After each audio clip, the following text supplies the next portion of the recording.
Everybody's friendly around here. You're always driving down the road, everybody's waving at you. Don't even know them, but they're waving, you know. Easy going town. Nice place to retire, you might say. It's like, you know your neighbors, which is good because you know who you're living next to. No secrets. Chad Griffin. Not right offhand. Sorry. Sure doesn't. What's he do? People in his own hometown may not even know who he is, but President Obama knows his name. Chad Griffin is the new head of the Human Rights Campaign. It's a powerful gay rights group based in Washington, D.C., though he spent his first day on the job back home in Arkadelphia. Population, 10,000. I grew up in a small town, and at the time, life revolved around three places: home, church, and school. And that's where I spent most of my life in Arkadelphia, in one of those three places. I guess the fourth you would add is, or at work, where I worked at Walmart throughout high school. Chad has a unique job, or an unusual job, in that he's just now taking over one of the largest gay organizations in the country.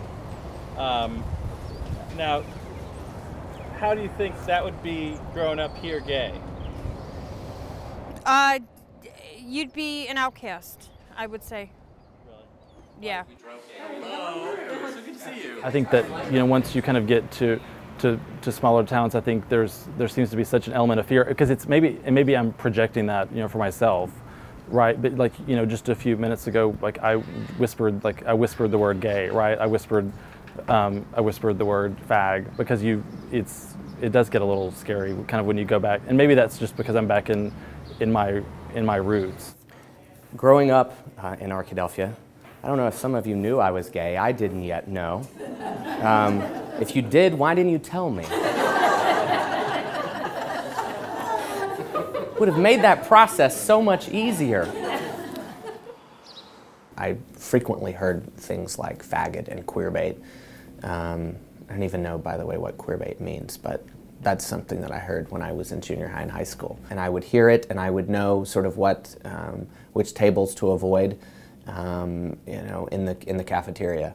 And I do think that also provides some motivation, because you handle those things sometimes by locking them away and focusing a ton of energy on other things.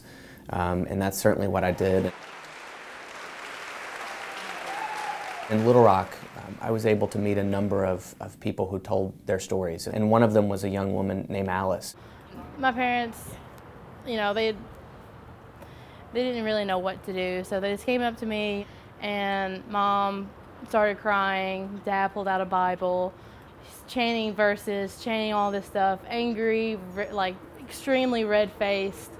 I don't think I've ever seen my parents that angry and upset before. She has to hide her identity, who she is, how she was born, to the closest people in her life, to her parents, to her family. And so she has two lives.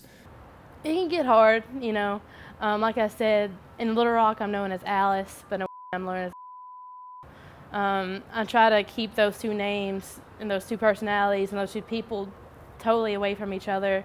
So, I even have two different Facebook pages. Despite clear momentum in favor of LGBT rights, many challenges remain. Griffin's resources as president of the Human Rights Campaign and his skills as a fundraiser and political infighter have filled activists with hope. There was an HRC message saying, hey, we got a new president, here's his name. I'm like, okay, so I Googled him. I read that, he was the youngest person to go in the White House, Bill Clinton. I was like, ooh, this is awesome.